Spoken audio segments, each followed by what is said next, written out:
Joriy yilning 16-yanvar kuni shahrimizning ma'naviy hayotida alohida o'rin tutadigan, qalblarni uyg'otadigan, insonni o'yga to'ldiradigan qutlug' bir adabiy ma'rifiy tadbir bo'lib o'tdi.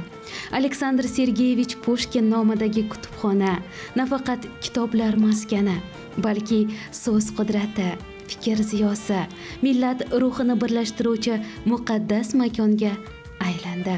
Ana shu dargohda Shimkent shahar yozuvchilar uyushmasi hamda Shimkent shahar o'zbek etnomadaniy jamoat birlashmasi tashabbusi bilan adabiyotshunos, jurnalist, Shimkent shahar yozuvchilar uyushmasi a'zolari Erkinoy Sultonova va Zokirjon Mo'minjonovlarning tavallud ayyomiga bag'ishlangan ijodiy kecha o'tkazildi. Bu kecha shunchaki bir yubiley yoki bayram tadbiri emas edi.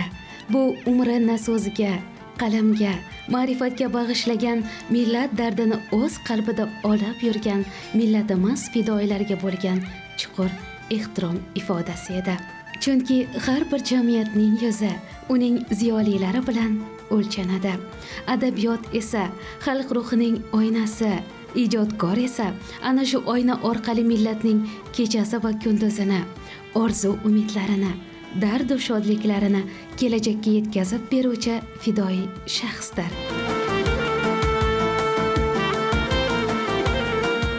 Bugun shodiyona kun. Sababi Zokirjon Mo'minjonovni va meni 65 yoshlik yubileyimizga bag'ishlangan adabiy kecha bo'lyapti. Bu adabiy kechani tashkilotchisi Qozog'iston Yozuvchilar uyushmasini Chimkent shahar filialining direktori Mo'nbek Abdakimov tashabbusi va ana shu faollarni ishtirokida bo'lyapti. Albatta bu tadbirga Chimkent shahar o'zbek madaniyat birlashmasi taklif etilgan va Tohirjon Nishonboyev boshchiligida faol yigitlarimiz, qizlarimiz va bahor raqs dastasi birgalikda mana kelishib ishtirok etishyapti. Viloyatimizda ko'zga ko'ringan shoirlar, ijodkor adabiy birlashmasi Do'stlik hamjamiyatining qoshida tashkil etilgan va uning faxriy raisi Abdurahim Piratov asoschisi va bugungi kundagi rais Zokirjon Mo'minjonov. Men esa shu Chimkent shahar etnomadaniyat birlashmasi qoshidagi ijodkorlar kengashining raisasi sifatida ikkita liderni deb qo'yayda endi. Maqtanib aytishim mumkin. Maqtanishni yaxshi ko'raman. Ikkita liderni, shoirlarni, ijodkorlarni, rahbarlarini 65 yoshga to'lgan yubileyini nishonlashyapti. Juda ham xursandmiz. Mana talabalar kelishgan, shogirdlar kelishgan, o'zbek tilida va qozoq tilida she'rlar yangraydi, qo'shiqlar ijro etiladi. Xullas diydor, shirin diydor. Anchadan beri shoirlar, yozuvchilar yig'ilishmaganmiz. Bugun bir chiroyli diydor g'animat bo'lyapti. Shirin diydor bo'lyapti. Toshkentdan O'zbekiston Jurnalistlar soyuzining a'zosi Sayyoraxonim Rixsiyeva yetib keldi. Va o'z asli Chimkentlik, Chimkent ijodiy uyushmasining faol a'zosi Nurxon Ayub qizi Muhammedova yetib keldi. Yo'lda kelishayotgan yana do'stlarimiz bor. Chashma ijodiy uyushmasidan vakillar, Sayramdan Ilhom bulog'i uyushmasidan, Isbujob uyushmasidan, Janubiy Qozog'iston Otaxon gazetamizni kollektivi sababi Zokirjon o'sha joyda ko'p faoliyat yuritgan. Ular kelishgan, meni hamkasblarim kelgan 3-Mirzo Ulug'bek nomidagi maktabning tarbiyaviy ishlar bo'yicha muavini bo'lib ishlagan, 40 yillik stajga ega bo'lgan Feruzaxonim Olimjonova kasbdoshlarim nomidan keldi. Albatta uni ortida katta kollektiv. Bugun ish kuni bo'lgani uchun juda ham ko'p odam kela olmadi. Yoshlarga muvaffaqiyat tilaymiz. Biz keksalarga iymon bersin, el yurtga tinchlik bersin, qatorda hammamizni ham Alloh panohida asrasin deyman.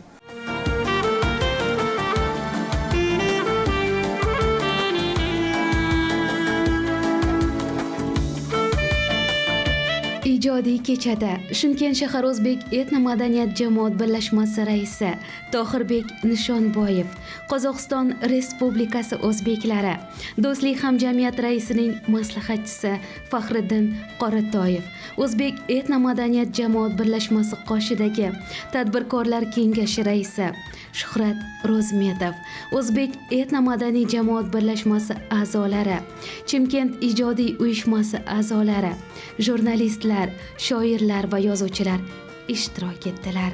Ular o'z chiqishlarida bugungi kunda adabiyot va jurnalistikaning jamiyatdagi o'rni, milliy o'zlikni asrash, yosh avlodni ma'naviyatli etib tarbiyalashda ziyolilarning mas'uliyati haqida atroflicha to'xtaldilar.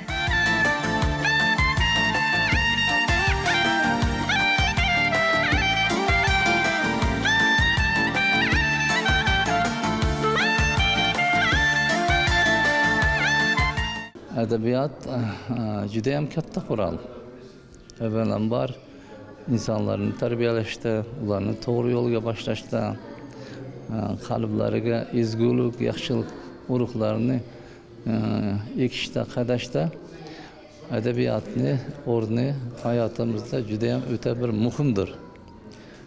Buni har birimiz ota-onalar bo'lsin, jamoatchilik bo'lsin, har birimiz anglab yetishimiz kerak. Va yoshlikdan boshlab farzandlarimizni kitob o'qishga, so'tga emas, so'tkani qo'liga bermasdan kitob o'qishga harakat qilishimiz kerak. Nima deyishadi?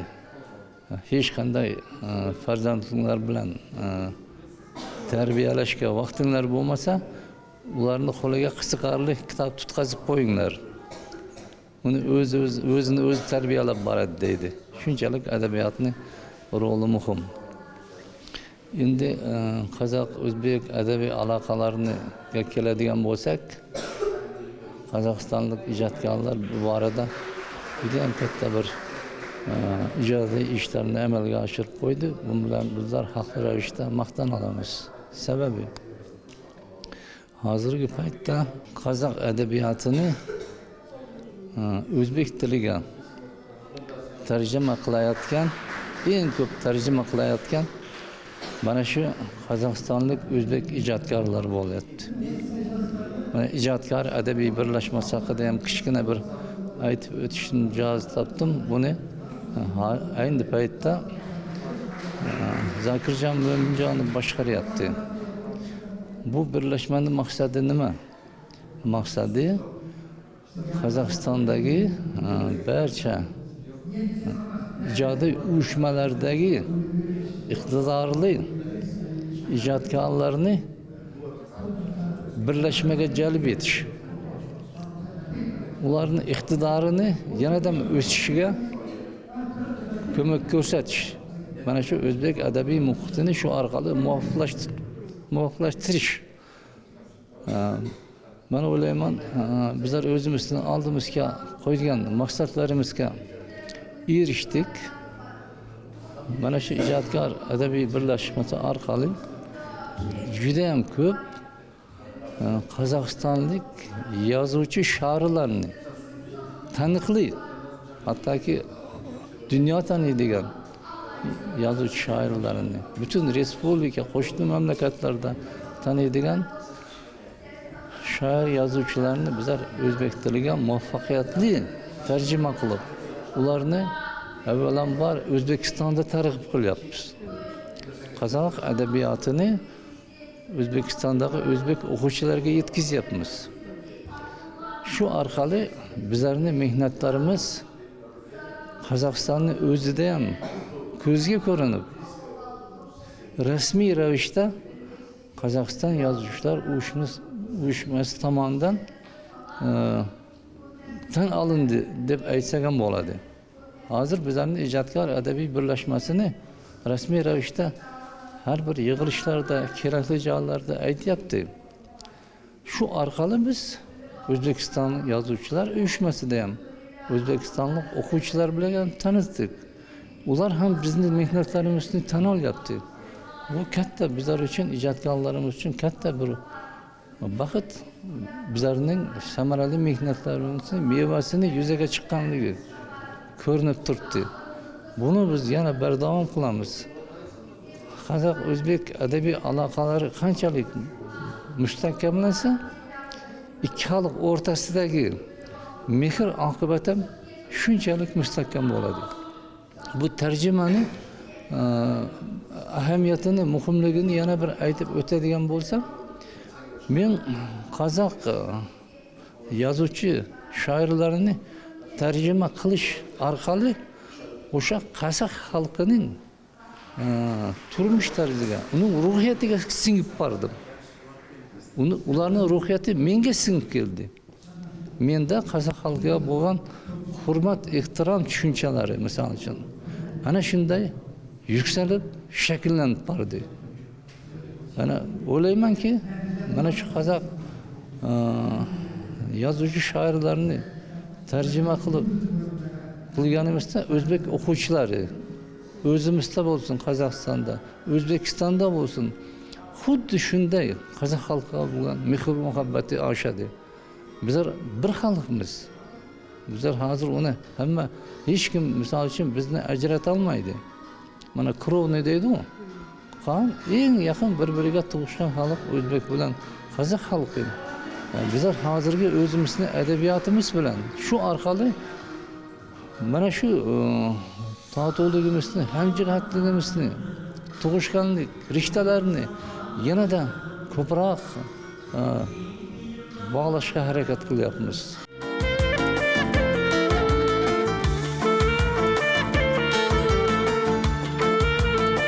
Tadbir davomida Erkinoy Sultonova va Zokirjon Mo'minjonovlarning sermazmun ijod yo'li, jurnalistika va adabiyot sohasidagi ko'p yillik samarali mehnati, ayniqsa qozoq va o'zbek xalqlari o'rtasida ma'naviy ko'prik bo'lib kelayotgan faoliyati alohida e'tirof etildi. Ular o'z qalamlari orqali ikki qardosh xalqning mushtarak qadriyatlarini, umumiy tarixiy xotirasini, do'stlik va hamjihatlik g'oyalarini keng targ'ib etib kelayotgan ijodkorlar sifatida ta'riflandi.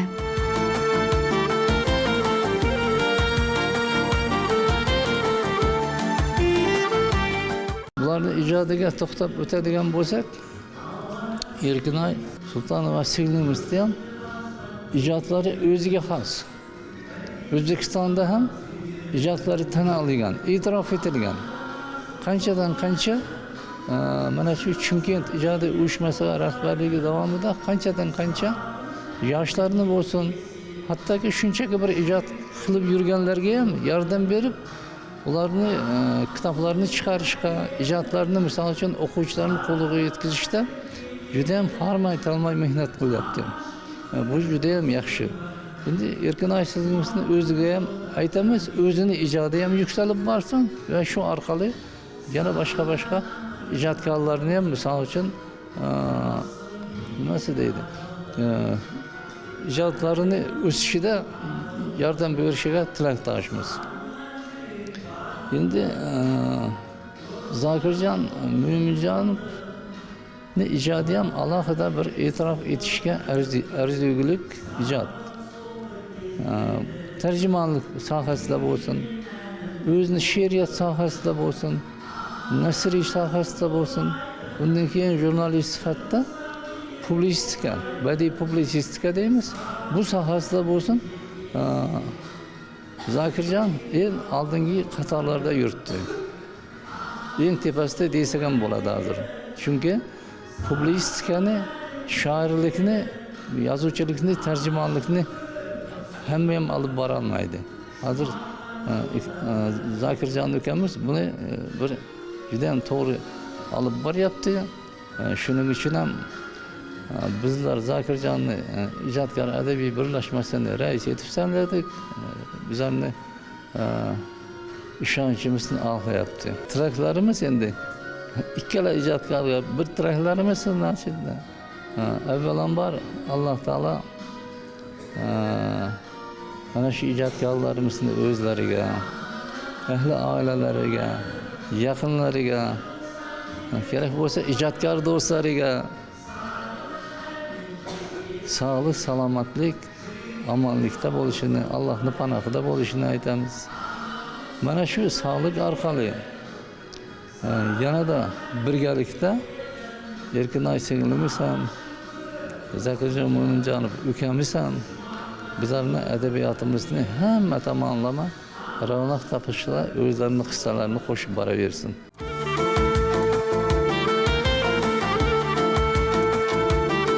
Bu ijodkorlar faoliyatida bitta muhim jihat bor.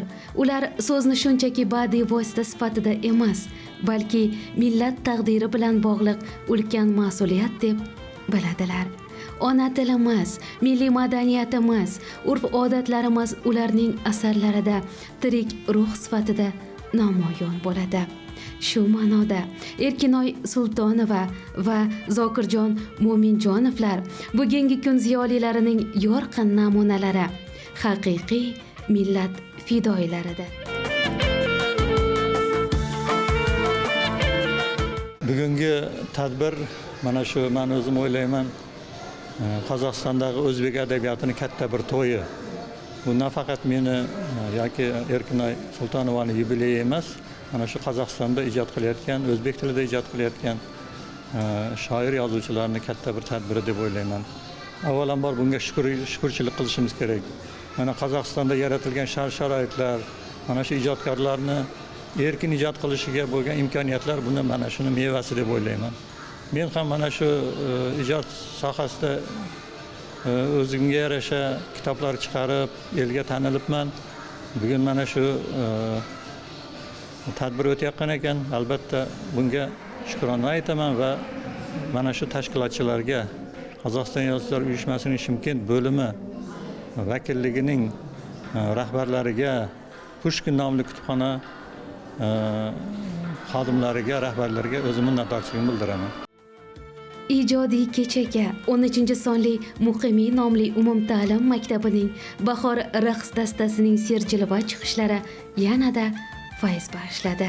Milliy raqslar orqali sahnaga chiqqan yosh avlod yurtimizning boy madaniyati, qadimiy an'analari va ma'naviy merosni namoyon etdi. Shuningdek, adabiyotsevar o'quvchilar qozoq va o'zbek tillarida she'rlar o'qib, ikki xalq adabiyotining bir-biriga qanchalik yaqin ekanini, ma'naviy bog'liqlikning qanchalik mustahkam ekanini amalda ko'rsatdilar.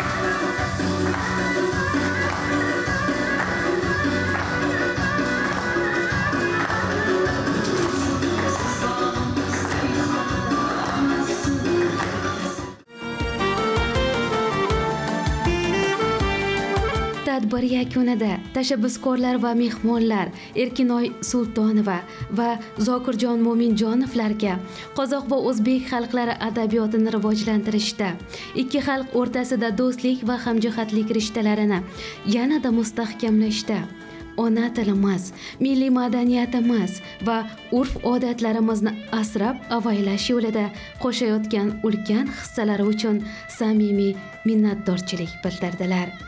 Ularga faxriy yorliqlar hamda esdalik sovg'alari tantanali ravishda topshirildi.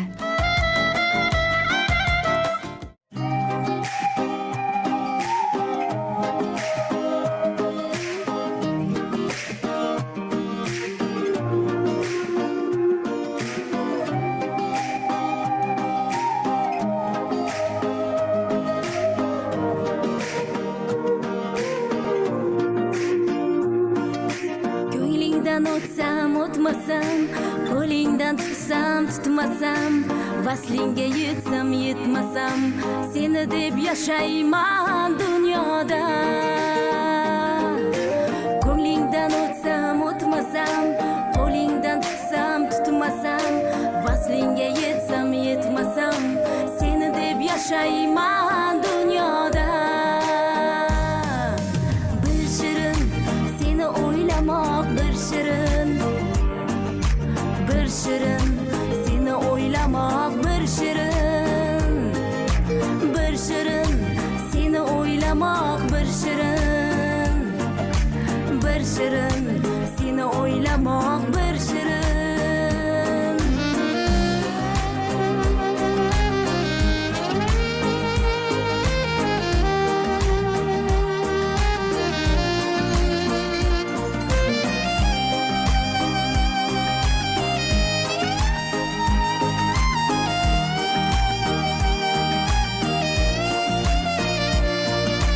Yolmay soching bo'yini, tingladim Majnun kuyini, bilmay taqdirning o'yini, seni deb yashayman dunyoda. Yolmay soching bo'yini, tingladim Majnun kuyini, bilmay taqdirning o'yini, seni deb yashayman dunyoda. Bir shirin seni o'ylamoq bir shirin. Bir shirin seni o'ylamoq bir shirin. Bir shirin seni o'ylamoq bir shirin. Bir shirin seni o'ylamoq bir shirin.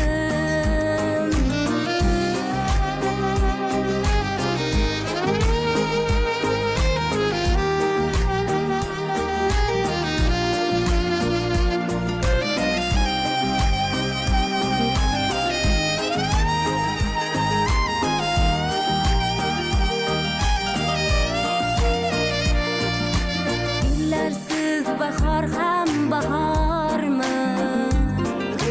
Zilosiz anhor ham anhormi? Sochlaring arg'amchi yodormi? Seni deb yashayman dunyoda. Bir shirin seni o'ylamoq bir shirin. Bir shirin seni o'ylamoq bir shirin. Bir shirin seni o'ylamoq bir shirin. Bir shirin seni o'ylamoq bir shirin. Bunday ma'rifiy tadbirlar yurtimiz ma'naviy hayotining ajralmas qismi hisoblanadi. Ular xalqni birlashtiradi, yoshlarni ma'rifat sari yetaklaydi. Millat fidoyilarining mehnatini qadrlashga o'rgatadi. Chunki millat kelajagi uning yoshlari qo'lida. Yoshlarning qalbi esa aynan ana shu so'z, adabiyot va ma'naviyat orqali tarbiyalanadi. Shu ma'noda bo'lib o'tgan ijodiy kecha yurtimiz jamolining yana bir yorqin qiyofasi, ma'naviyat va adabiyot bayrami sifatida xotiralarda qoldi. Zero millatni asrab qoladigan eng katta kuch bu so'zga sodiq, elga fidoyi bo'lgan ziyolilardir.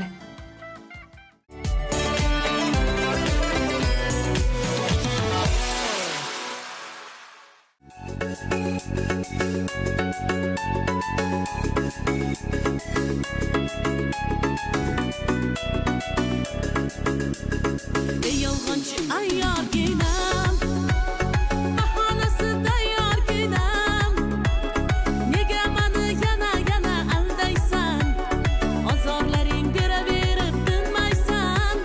Bag'ri dilim yana sani deb, bu yuragim para sani deb. Og'rindingmi rostini ayt bir bora. Mani deb. San qora ko'zim deya aldading, dilda dona deya aldading.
do'stlarim seni yo'llar